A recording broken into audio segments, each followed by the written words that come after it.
Good morning, Wellspring. Hi to all you out at Zoom land. We're going to mute you now, but we'll unmute you at the end of the service. Again, good morning. My name is Jim Moore, and I am part of your Sunday, March 24, 2024 service team. Now we have a few announcements. Early Birds meets Sunday mornings at 9:30 via Zoom. The link is in the weekly email and on the website. And we've been reading Brian Kurtz's book and getting an awful lot out of it. So it's been quite a nice experience. Our upcoming speakers for March, of course, Reverend Sandhi Scott is here today, and Reverend Kamatara will be here for next week, Easter. Our Thursday evening group meets every week at 7 p.m. We are watching a variety of videos sure to bring up questions and discussions. A volunteer is needed to send out birthday cards.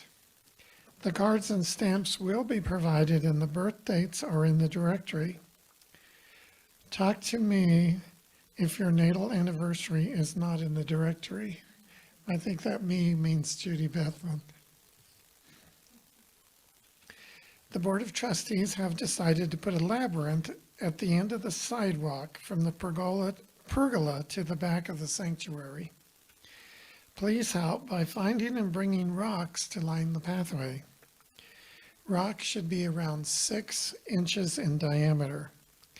We will collect them in the pergola area until time to construct the labyrinth. Sometimes that's a hard word to say. Lastly, our prayer team remains ready to serve and support you. You may submit a request via our webpage or give it to Edward. Our prayer team meets virtually on Tuesday afternoons at 4:15 to pray with you. You may consider sitting in your quiet space during that time. We know we are one in spirit, and the energy of prayer knows no limits. Now we'll have an invocation.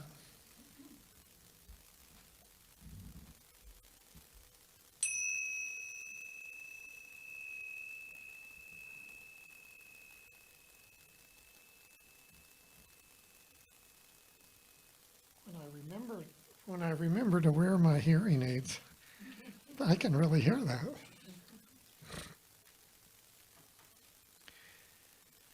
As we gather this morning, we know that Spirit is in this place, that there is nowhere where Spirit is not.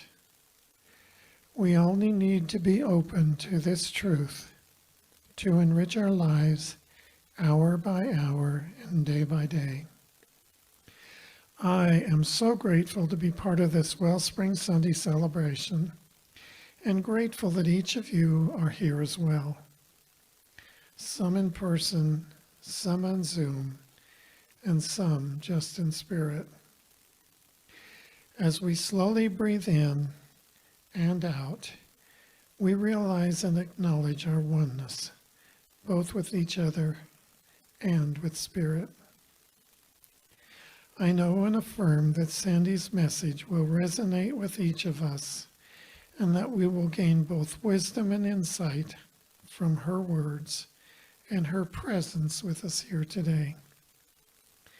May the love and positive vibes that we receive here today flow out into our community, growing and expanding to bless our entire world. Again, I am so grateful to be part of this beacon of light we know as Wellspring. And so it is. Please stand if you are able, and we'll sing our song of joy.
Thank you. Let us read together our vision, mission, and affirmation. Our vision: to elevate spiritual consciousness in our world. Our mission: to support individual spiritual quests through celebration, study, counsel, loving fellowship, and service.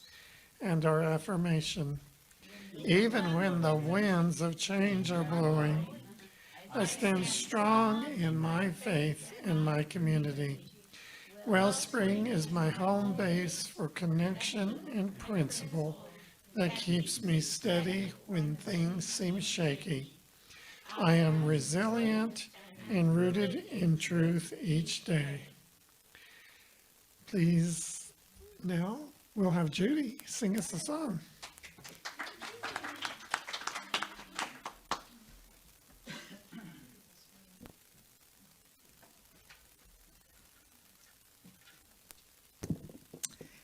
The first song is called Shine On, and it's about hope.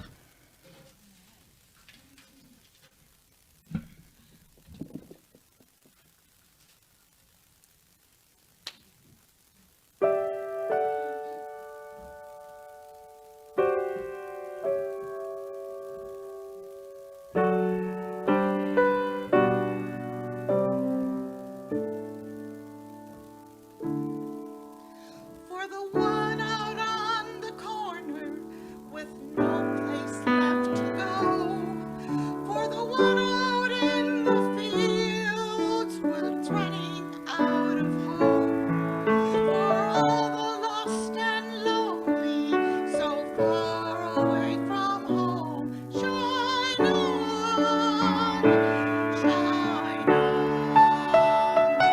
shine on. Like a beacon in the night, keep on burning bright, shine on. For all those lost who wonder if light will ever come, shine on, shine on.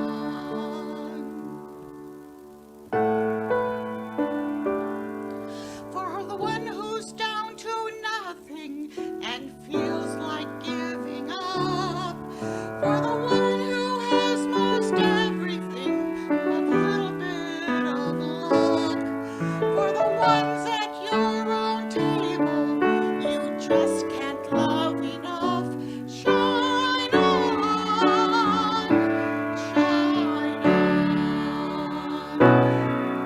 For all the feet that stumble and can make it on their own, for all the hearts that tremble in the darkness all alone, for all the eyes that ask us, where have you been so long? Shine on, shine on,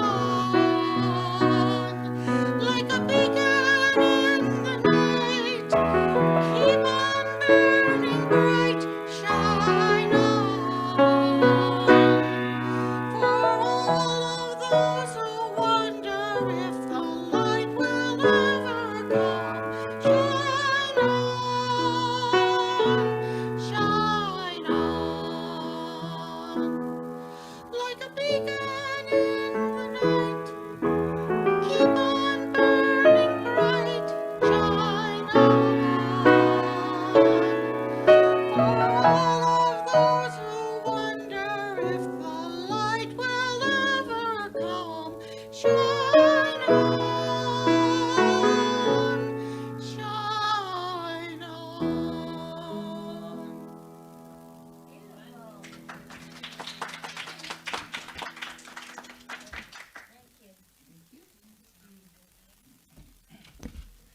Yes, that was very good, both of you.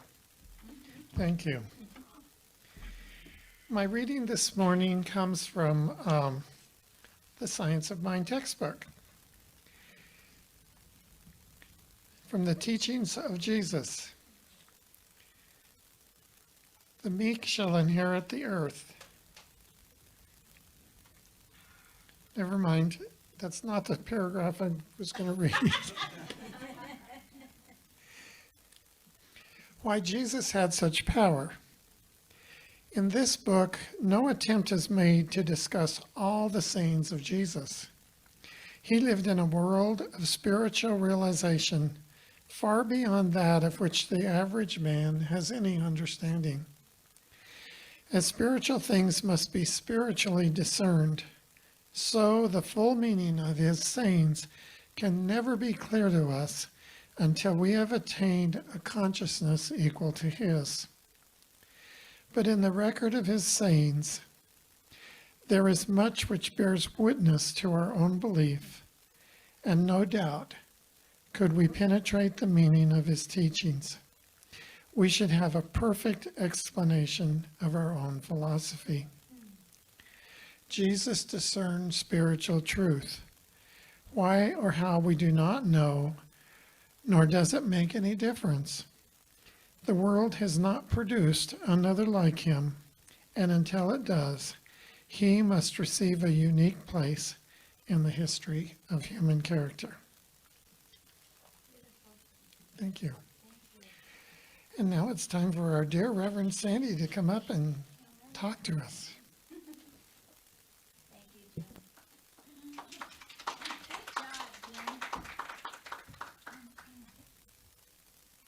Everybody. I selfishly asked to speak on Palm Sunday because it's my favorite, and I love to get the message out that Jesus did know what was going on. He was far from a martyr or a victim. So I don't want to be a victim in my life. My minister, Terry Cole Whitaker, always said, there are no victims, only volunteers. And I went, oh! But it was true. Somehow, some way, I arrived, and this happened on my path. I wonder how, because I was there to experience it, right? And it's, I've told you that I thought I had to leave religious science at one time because I was teaching such a brutal interpretation of it. It was Terry Cole Whitaker's interpretation. But I reread the textbook and I found all the compassion and the common sense that Ernest had. I mean, I call him Ernie. People got upset. We used to make buttons to take to Asilomar every year. Our church, United Spirit, it was 90% AIDS people. And we'd bring 25 of them up to Asilomar, and people were just, some of them. They tried to make us stop. But anyway, one was Friends of Ernie. And this woman just blew my hair back. How dare you call him Ernie? So I said, well, I did it. So I called Jesus Yeshua ben Joseph. That's what he was called. Son of guess who? Joseph. Hello. You know, son of Joseph. And Jesus says, I am the root of David. The root of David. So he didn't want to be worshipped. It was really clear, especially in chapter 17 when he does his last prayer to God before the Seder dinner. And he said, I did my best. Please take care of them. And there are 16 references to the Father. He was all about his Father, his source, where he came from. He was all about that. So I say, today I'm here to celebrate a Jewish rabbi named Yeshua ben Joseph. Isn't it funny that Christianity's worshiping the rabbi? I love it. His awareness of who he was, where he came from, what he was to do on earth, and overcoming the death of the body and revealing the spirit of truth, the Holy Comforter. Now, Terry isn't here today, my Jewish friend, and I can't say the Holy Comforter without telling you again that when I was very serious one day, because she's open to hearing about the book of John, that's my book, The Mystic Aesop. I've been reading it for decades, every morning. I don't get tired of it. Anyway, I was saying, well, he knew he was leaving, and he said, guys, I have to go. You should be happy for me because I'm going home to the Father. And the Father will send you a Holy Comforter. And she burst out laughing. And she saw this big comforter walking down the street. So I told her I'd be talking about it this morning. It was her birthday yesterday, and she's in Houston with this dynamic niece of hers that's almost her age. And she's living in opulence and being spoiled and shopping and buying shoes. And she's having a great time. And she's very excited about doing Seder here. And I hope you don't miss it, because a half-hour Seder is a gift from God.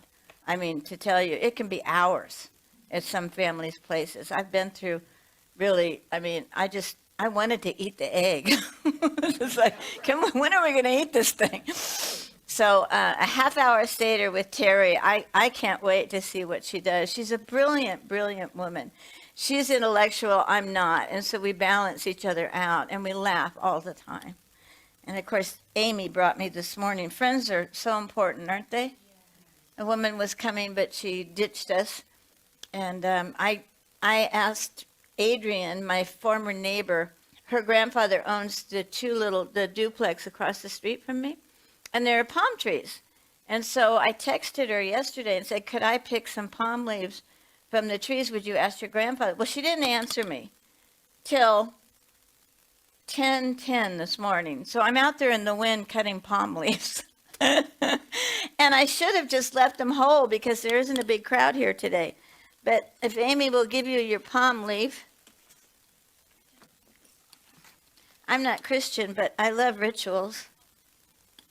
I think there's plenty here.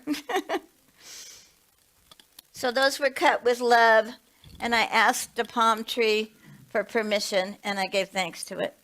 And when you pick something up in nature, you're supposed to put a piece of hair or your saliva where you picked it up, to bless the mother for giving you whatever you take.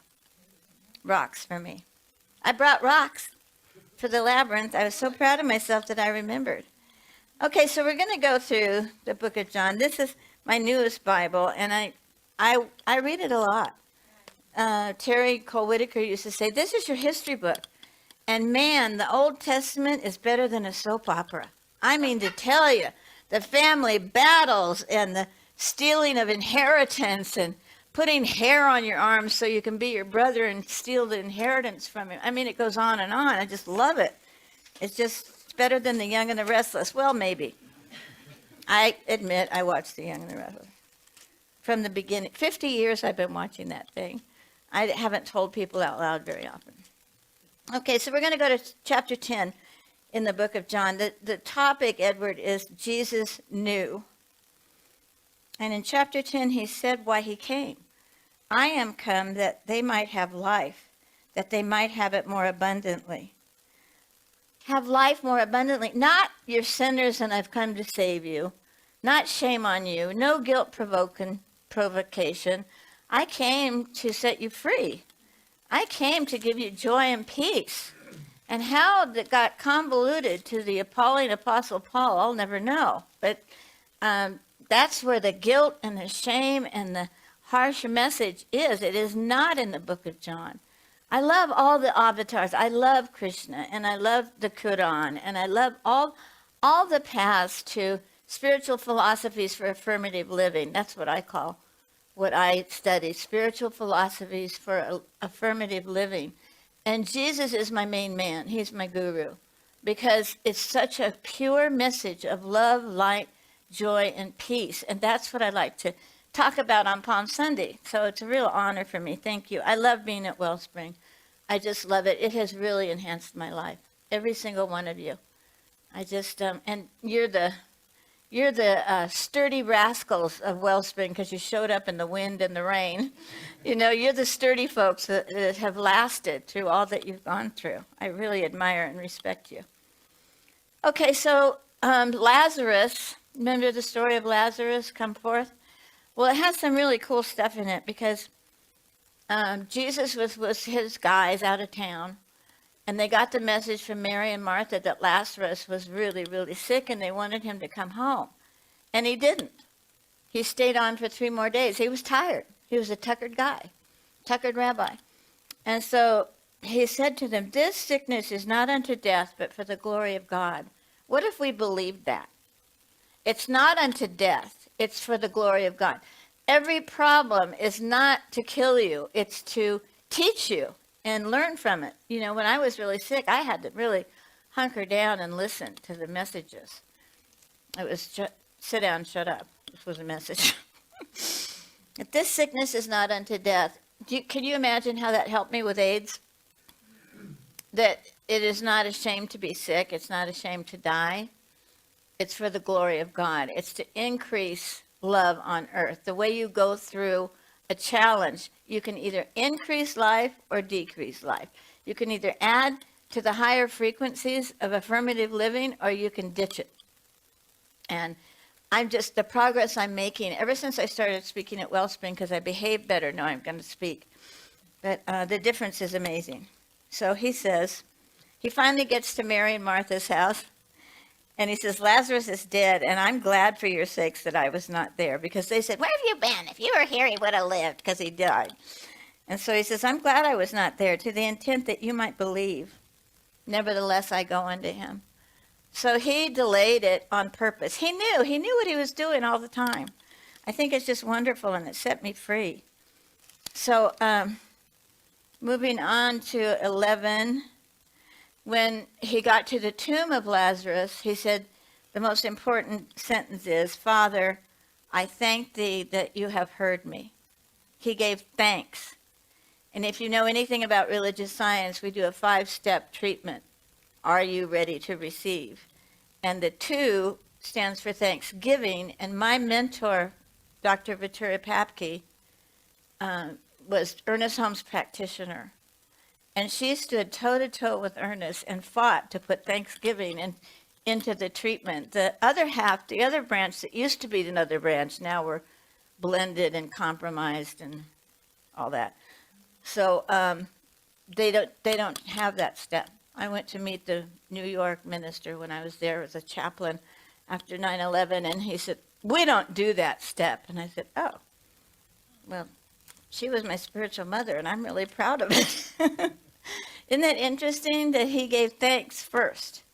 Before he said, Lazarus, come forth, thank you that you have heard me. And we do that, don't we? We assume that it's going to happen if you want to. I don't assume anymore. I used to. But I trust that I am heard. Do you? I trust that I'm heard. The answer is yes, no, or maybe. Not now. So I know that I'm heard, and I give thanks for that. I give thanks every single morning. I start the day with giggling with my chubby little rascal. She's always, hi, what are we going to do? She's the only one that wakes up. The other ones are snoozing. But I giggle with her, and then I give thanks, especially for my life at first, and then the other things that come to mind.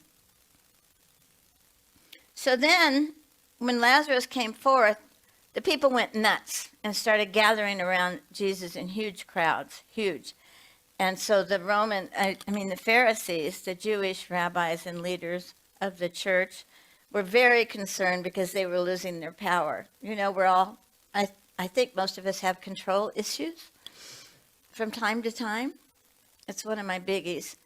But anyway, he got very, very popular, and they got concerned. And Caiaphas said, one of them, named Caiaphas, being the high priest that same year, said unto them, you know nothing at all, nor consider that it is expedient for us that one man should die for the people. That's the only place in John that he would die for people. He never said it. He never said homosexual. He never said sinners.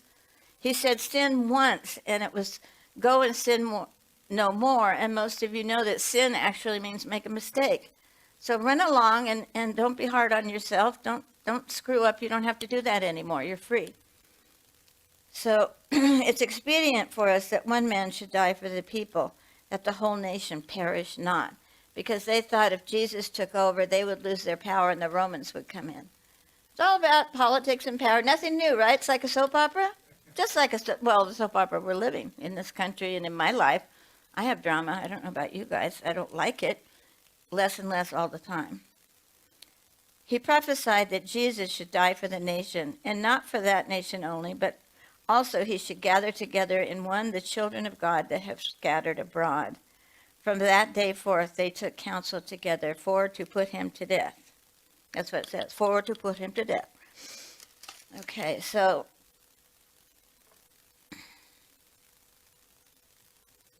next is Jesus was in Jerusalem. He got the big welcome. You have your palm leaf, right? And they were waving palm leaves, and it was dusty in Jerusalem, and they laid palm leaves down for him to walk on. In the Las Cruces church, there were lots of palm leaves around there, so I lined the floor, And then we had huge palm leaves making an arch from pew to pew. It was so pretty. And I wanted people to step on the palms knowing you are the Christ. You're arriving. You're arriving to your life today. You can have a new life today. You can decide to be on a higher frequency, period. And to commit not to be derailed during the day, to just get right back, get right back, get right back.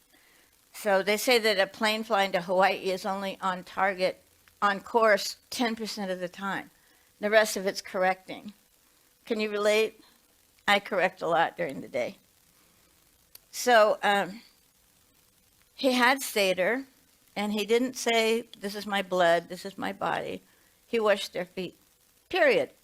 He washed their feet. So, and he said, do this unto one another. And his only commandment was love one another. So beautiful. Such a beautiful person. Such a beautiful teacher. Such a beautiful leader. I love his message. And I think it's a universal message. But he does it so well. And I have to consider that the Bhagavad Gita is written on a battlefield. And I have a problem with war from birth. I was born the day after VE, Victory in Europe Day. I was 3 weeks late. It was my first sit-in. I was waiting for the war to end to be born. I believe it, because I had such a reaction when you know when happened. So he says, now this is it. I just love this. He's in the garden praying. He says, guys, will you stay awake? I'm going to go in the garden and pray. And they said, absolutely. And so he says, now he's praying. Now is my soul troubled. What shall I say? Father, save me from this hour. Listen to this. But for this cause came I to this hour. Does that settle it for you? He wasn't martyred. He knew what was going to happen. He talked to the Father in chapter 17. It's this beautiful prayer about, I did my best with them. Please take care of them. Let them be one as we were before Abraham. Isn't that interesting? They were together before Abraham. That's a long time. So, but for this cause came I unto this hour. What if you came for the very cause? What if I came for the very cause of the hour I got really, really sick and stayed sick for the first time in my life? What if that was the very thing I came for? What if that was the right thing to happen that day? And we could do it with anything. We could do it with being served late at a restaurant. I don't know when we would do that, do you? Last Wednesday. the little irritating things, that's what you came for. It's on your path. That's supposed to be on your path. You're where you're supposed to be, and you're doing what you're supposed to do. And the gift is, as Ernest Holmes says, it doesn't matter what happened. If you're really sick, if you're getting divorced, it doesn't matter how it happened, Louise Hay. It doesn't matter how it happened. It matters how you respond to it. I'm a friend of Louise Hay. I used to do a group once a month in LA, but we don't agree. I mean, she's a fundamentalist. She's what do you call the highest? The highest message is there is no death, there is no illness. That's true at the level of spirit, but we're in these things. And these things wear out, and they get sick, and we react, and we stress out the heart. As long as I'm in this, Ernest Holmes said, when you finally die, he said, I love this, freed from the clod, home to God. Isn't that earnest? You know, it was written in the 30s. I just love it. Where is he? Well, he's freed from the clod. And the Hindus say, when someone's dying, they gather around, they say, he's becoming one. He's or she's becoming one. Isn't that beautiful? She's becoming one. He's becoming one. The person is going home to where he came from, wherever that is. And the Gita says so beautifully, your future life depends on what you're thinking right now. What you're thinking of when you die, that's where you're going. I always say, don't be singing, I wish I were a Oscar Mayer hot dog. Don't be doing that. But it's, you'll regret it maybe. Make it fast, God, I blew it. Put me in a restaurant fast. Anyway, okay. So he says, but for this cause came I unto this hour.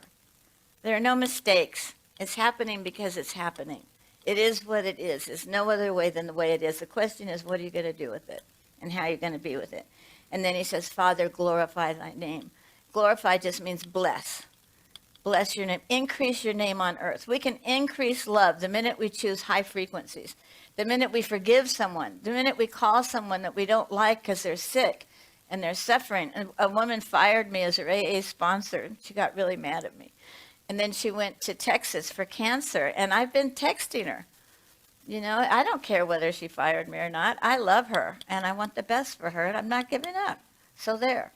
Glorify your name. I want to add love. I don't want to add rejection and reaction and self-righteousness. You know, that feels good for about 2 seconds, and then you owe an amends. Rats! So, walk while you have, this is, you sang the perfect song, of course, Judy. Thank you so much. It was beautiful, especially when those are wondering when the light will come. That's so exquisite, because caring for others is everything for me. When I care for others, I'm not involved with myself, me. Okay, so it says, yet a little while is the light with you. Walk while you have the light, lest darkness come upon you. For he that walketh in darkness knoweth not where he goes. While you have the light, believe in the light, that you may be the children of light.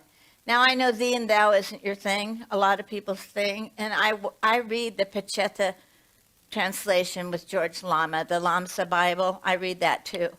But the King James, I started when I was a kid, and it rings true for me. It's my home book.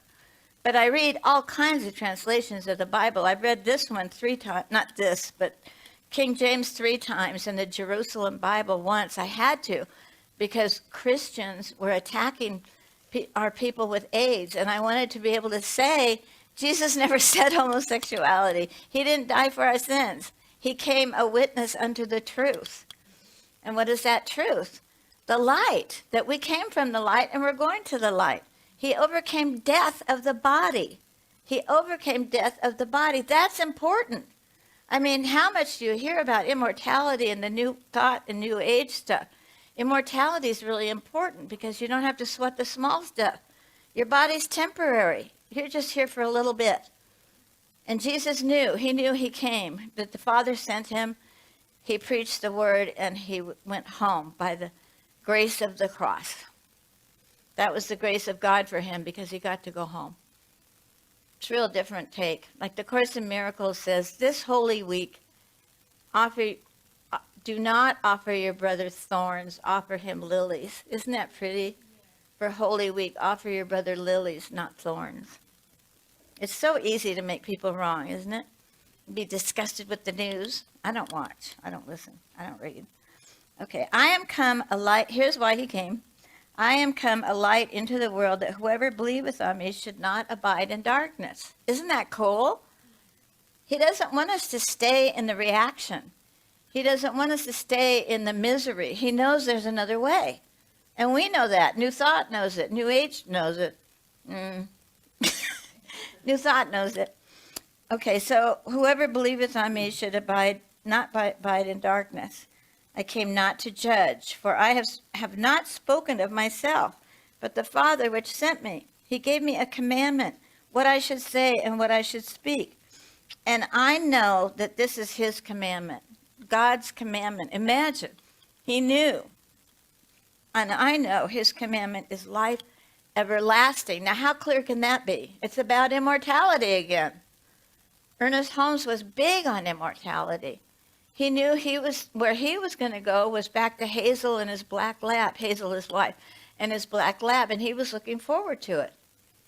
I want to die in March, so we'll see. I want to march forth in March. Okay, life everlasting. Whatsoever I speak over there, even as the Father said unto me, I speak. He doesn't say he's the source and he's God. He says that he's representing the Father, the source of all life, the source of the universe, universal presence.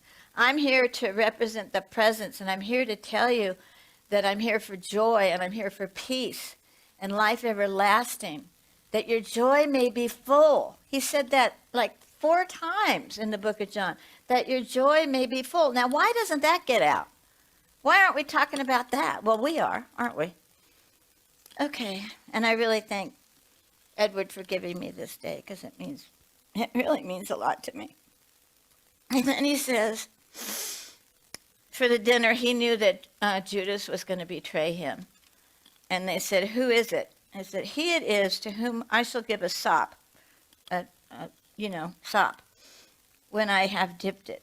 So he dipped it and gave it to Judas, and he said, that thou doest, do quickly. It wasn't a mystery what Judas was going to do. He took the gold pieces, and he was going to go get the soldiers to arrest Jesus so that Jesus could go home.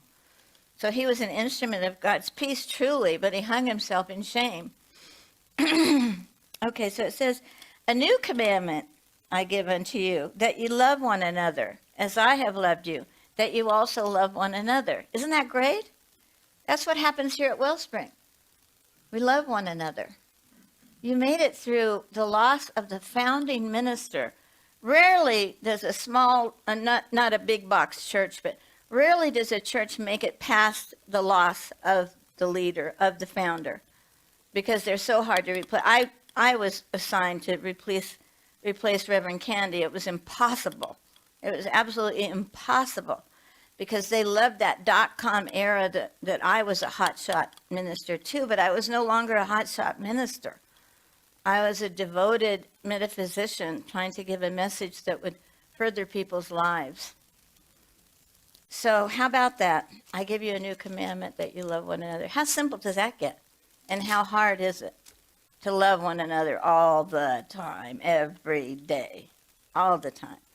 But we don't have to. All we have to do is allow the presence to flow the love through. It's not you.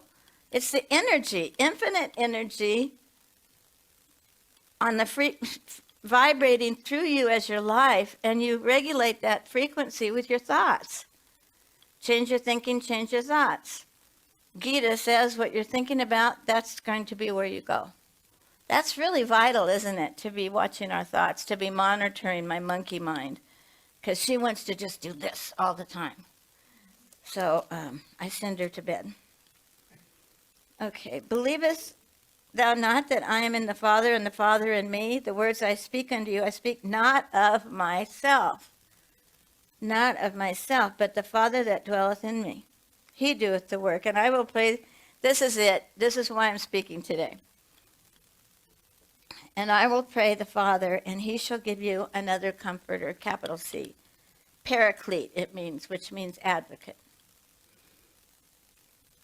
He shall give you, not I, he shall give you another comforter, that he may abide with you forever, even the Spirit of truth. What if we knew that? What if we lived it?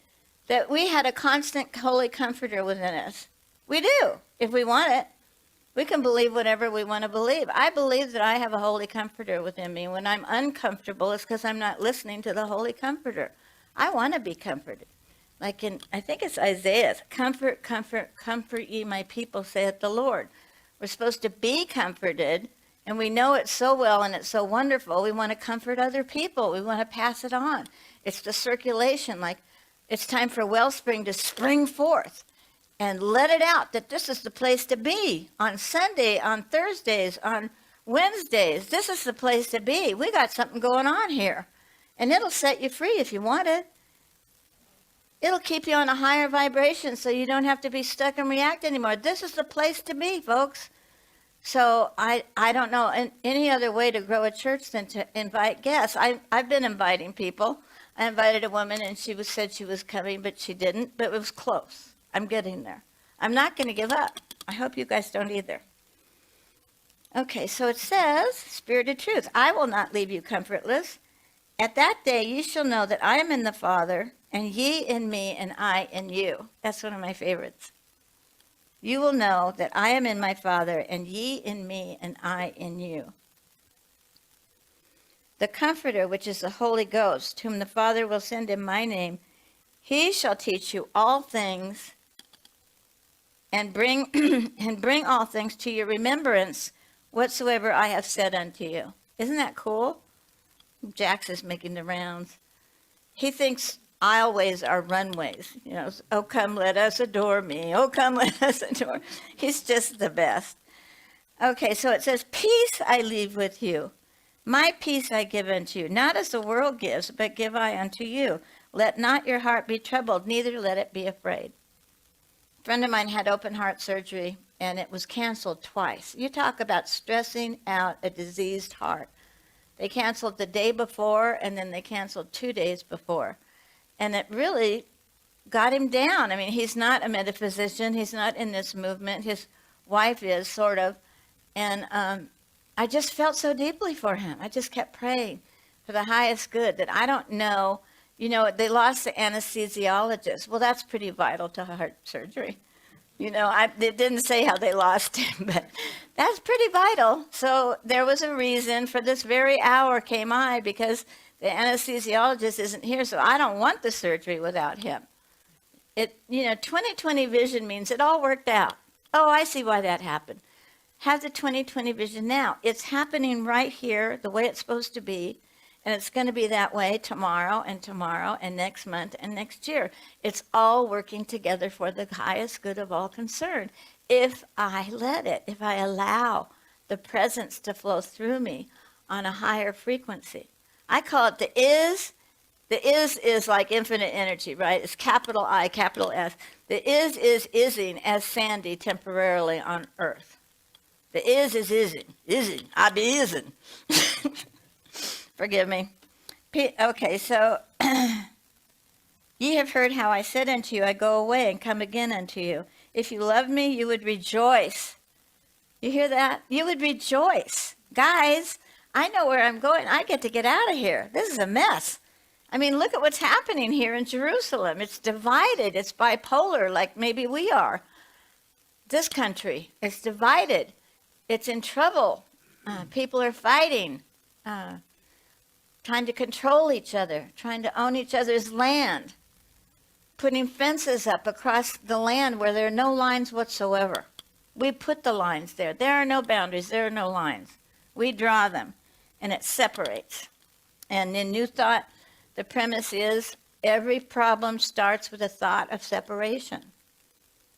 I'm not acting with the presence here. I'm wanting what I want right now, just the way I want it, when and how. I want what I want. It's all about me. What about me? You got that, but what about me?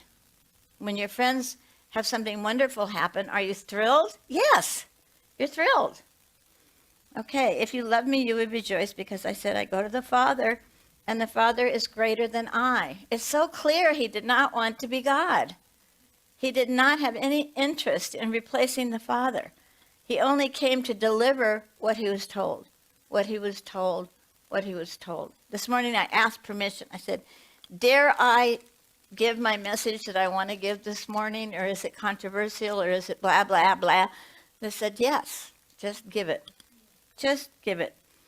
These things have I spoken unto you, that my joy might remain in you, and that your joy might be full. Have you ever heard it told that Jesus was a joyful person? Not often. He was joyful. He wanted his joy to be your joy, our joy. How about that? I mean, it's a different interpretation that I prefer. I don't know about you guys. This is my commandment, that you love one another as I have loved you. Greater love hath no man than this, that a man lay down his life for his friends. Have you put yourself out for your friends lately? Have you given up what you wanted to do what they needed? You don't want to do it in the beginning, but then when you're in there and you're giving, you're on a higher frequency. Where two or more are gathered, the energy lifts. It's fabulous. Serving others is it for me. Okay, so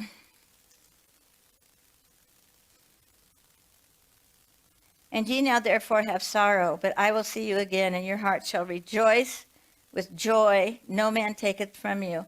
And on that day ye shall ask nothing. Verily, verily, I say unto you, whatever you shall ask the Father in my name, he will give it to you. So people say in Jesus' name, in Jesus' name. My stepmother does math. Grace. I respect the Catholic religion because it actually saved her life during World War II. Her story is ungodly. And she made it because of her Catholic faith. Okay. I came forth from the Father, and I come into the world. Again, I leave the world and go to the Father. How clear can it be? How clear can it be? These things I have spoken unto you, that in me you might have peace. There we go. Peace. He was a peace freak. He wanted peace. He had peace. He lived peace. He came from the Father that is peace, that is joy, that is love. In the world you shall have tribulation, but be of good cheer. I have overcome the world. That's quite a feat. And now come I to thee, and these things I speak in the world, that they might have my joy fulfilled in themselves. Again, joy. Again, joy. Sanctify them through my truth. Thy word is truth. So I have declared unto them my name, and will declare it, that the love wherewith you have loved me may be in them. This is chapter 17 when he's talking to God. He said, please be kind to them, take care of them. You gave them to me. They can't be taken from me. I love them. I want you to love them, because we've been together since before Abraham, for heaven's sakes. Let's give them a break. It wasn't hard to follow me. It was pretty hard to follow Jesus in those days. It wasn't the most popular game on earth. Okay, so this is the last quote.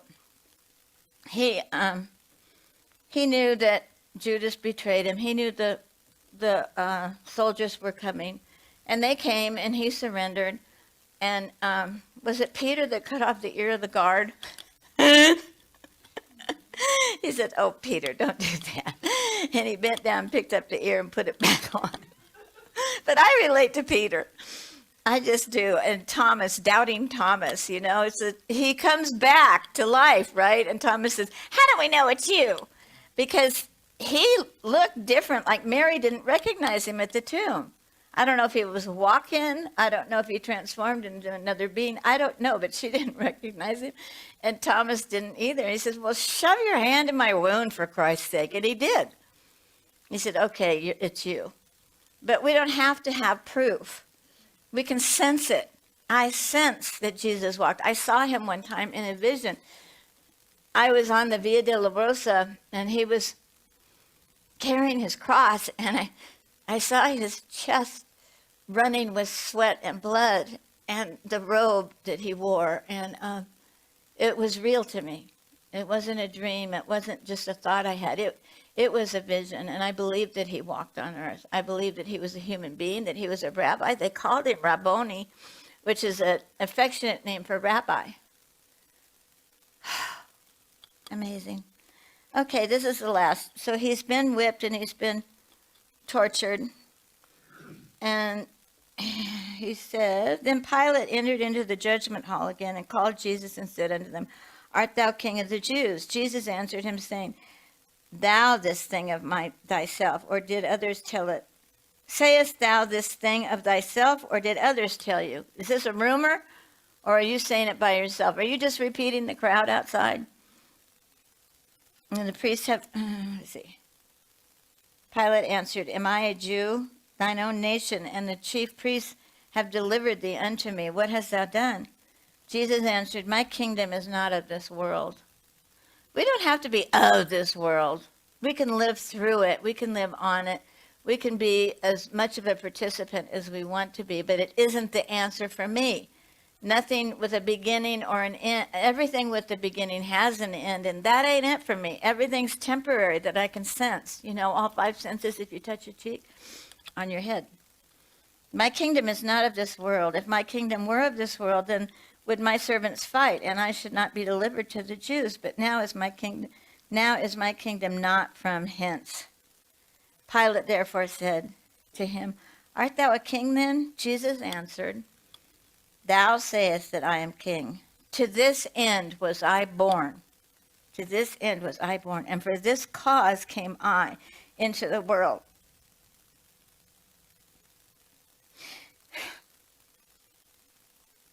That I should bear witness unto the truth. Everyone that is of the truth hears my voice.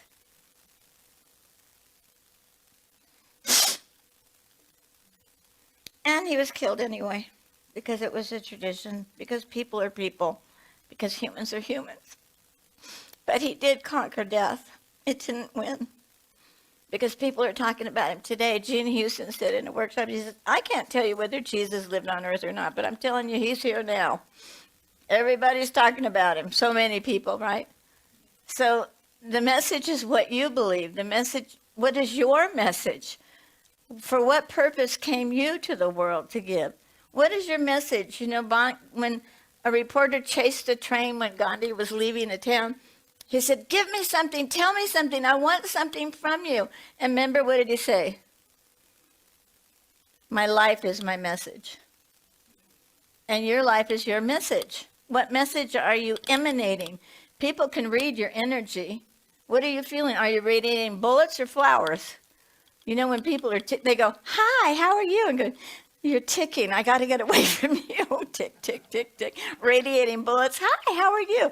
You don't want to know. I'm scared of you. Let me go. Okay, so how is this relevant to our lives today? Well, are you an advocate for yourself? Do you have an inner advocate? Do you have a holy comforter within you? You can turn no matter what at any time for the answer, for the feeling of being home now. Do you want to be home now, or do you want to wait? You know, like so many churches say, you're gonna suffer all your life, and then it's going to be great in heaven. Well, if the Gita's right, that depends on what you've been thinking. So we get to have the message of Jesus the way we want it. If I offended anyone, please forgive me. I just was in a born-again Christian church, very strict. You're a sinner, you're a sinner, blah, blah, blah, blah, blah, blah, blah. And they got mad at me because I was sleeping with my boyfriend. They were going to come to my house and minister to me. And they didn't want me to be in AA. They didn't believe in AA. They said, Jesus is enough. And so I started doubting them. And so then I said, I'm going to read this thing myself. And man, when I read the book of John, I said, what the hell are you guys doing? What is this? I'm not guilty anymore. It's not a guilt-provoking message at all. It's a freedom message. It's a freedom of love, peace, and joy. And isn't that our message on a good day when we're behaving ourselves? We want to spread love, peace, and joy. We want to increase the higher frequencies in life just with our thoughts. We can do it. But boy, when you think of someone else, you really do it. To me, it's the highest frequency. Because I have a disease of self-centeredness, it says in the big book. And the only legal, non-addictive way out of emotional pain for me is service, thinking of others. If I'm in my stuff and I'm wondering why I did something or how I'm going to do something, if I just go through my contacts, my phone contacts, I can use the phone now. If I just think of them, if I pray for them, especially the ones that are wondering when the light comes, like Judy's saying. If they're wondering where the light comes, maybe I can shine the light a little bit. I can encourage anybody. You'll get through this. You've gotten through everything so far. You're going to get through this. And you don't have to do it alone. You have what it takes. I believe every single one of us has what it takes to live a joyful life. I truly believe that. I used to teach it, but I didn't believe it. I thought I'd been so evil that it was for other people. I'll carry the message. But I'm not going to be happy and joyful and free. I'm not going to have a comforter. I don't deserve to be comforted. And I kept it away. The scar tissue over my heart was a wall. And I thought it was protecting me, but it was suffocating me. So to be free is what the message is, that we're free. And that you have the advocate within you, and you have the comforter within you. And what I brought today, are you ready to have what I brought? Bear with me, I have just one more thing to show you. I brought Easter bunnies. Because it was a pagan festival, and then the Christians took it over and suffocated the pagan festival and started doing something else. But here's your little bunny. Hippity hoppity. Hippity hoppity, happity Easter. The last thing is I have to hand these out in the social hall. I don't want to take up any more time, but if you want to take home the light, this is from the Kabbalah teaching. I took a class in Kabbalah years ago, and the rabbi said the candle is in 3 parts, like the Holy Trinity. And it's Nefesh, Ruach, and Neshama. And if you want to learn to meditate, Ram Dass said light a candle. And the different parts, I never see a candle the same after I saw this. So these are going to be in the social hall. And what Jesus saw as God was this. Yeshua. So it's feminine, masculine, feminine, masculine. Wouldn't that be great if we all had a feminine and masculine God right from the get-go, from ancient times? Yud, He, Vav, He. Yud, He, Vav, He. And they say that. They don't say God. It's not in their vocabulary. But isn't that interesting? We could have the feminine and the masculine together. So I claim it. I know that God is sexless. Just an all-embracing, really cool dude. So I thank you for listening to me. I hope it can apply to your life, and I hope that it increases joy in your life. Thank you.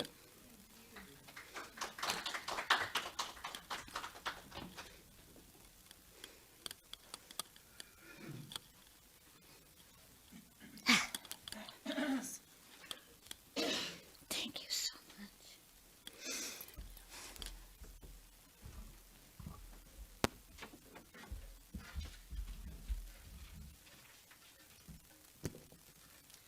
Thank you, Sandy.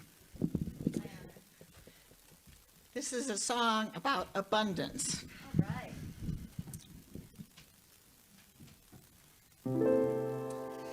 Taking stock on what I have and what I haven't.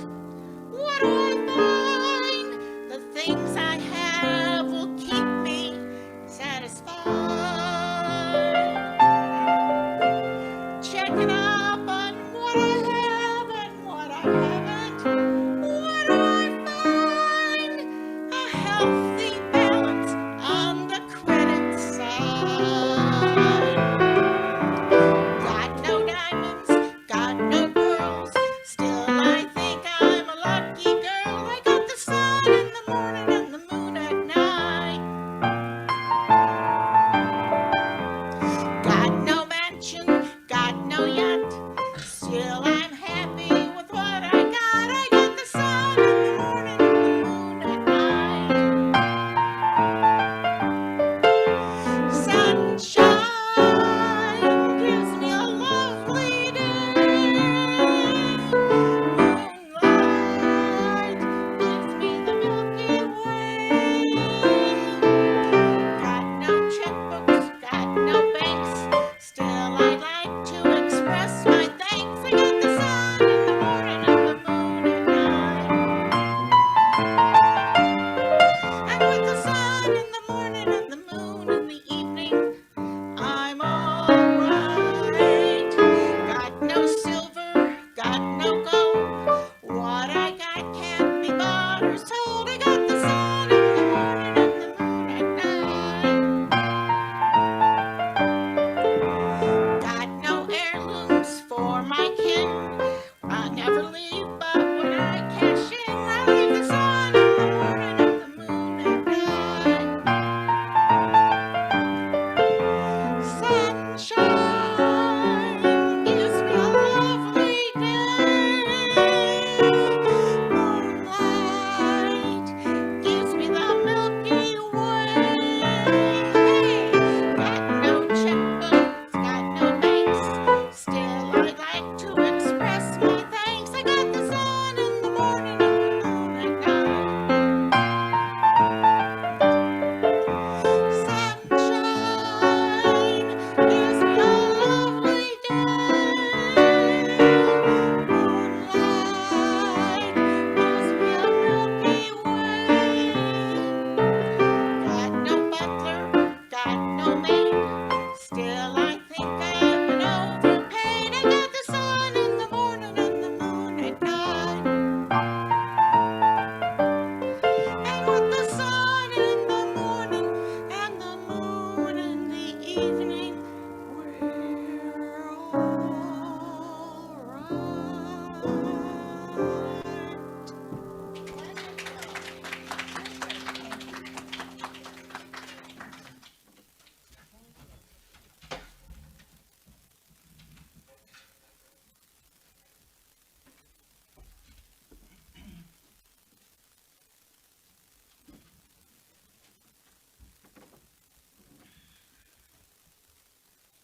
Thank you both. That was very nice. It's now time for our offering.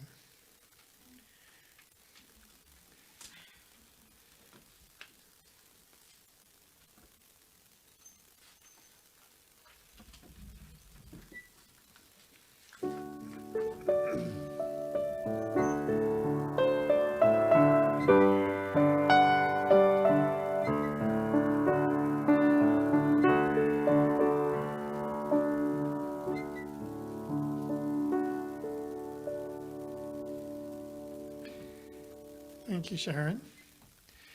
As we acknowledge and receive our virtual and in-person gifts, we give great thanks for the offerings already given and those we will be receiving, because we know that giving and receiving are both part of the one flow. We affirm that we are also part of that flow. We bless these gifts and know they are multiplied throughout our community. There are a number of folks who have contributed to the production of this service, and we are grateful for their service. Brenda and Edward and our musicians and our speaker. It's been a wonderful, wonderful Sunday.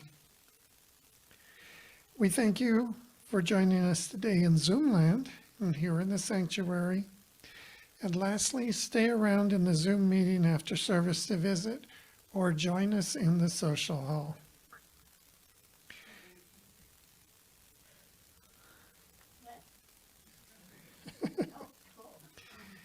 Please stand as you are able and read with me the benediction, followed by our congregational song.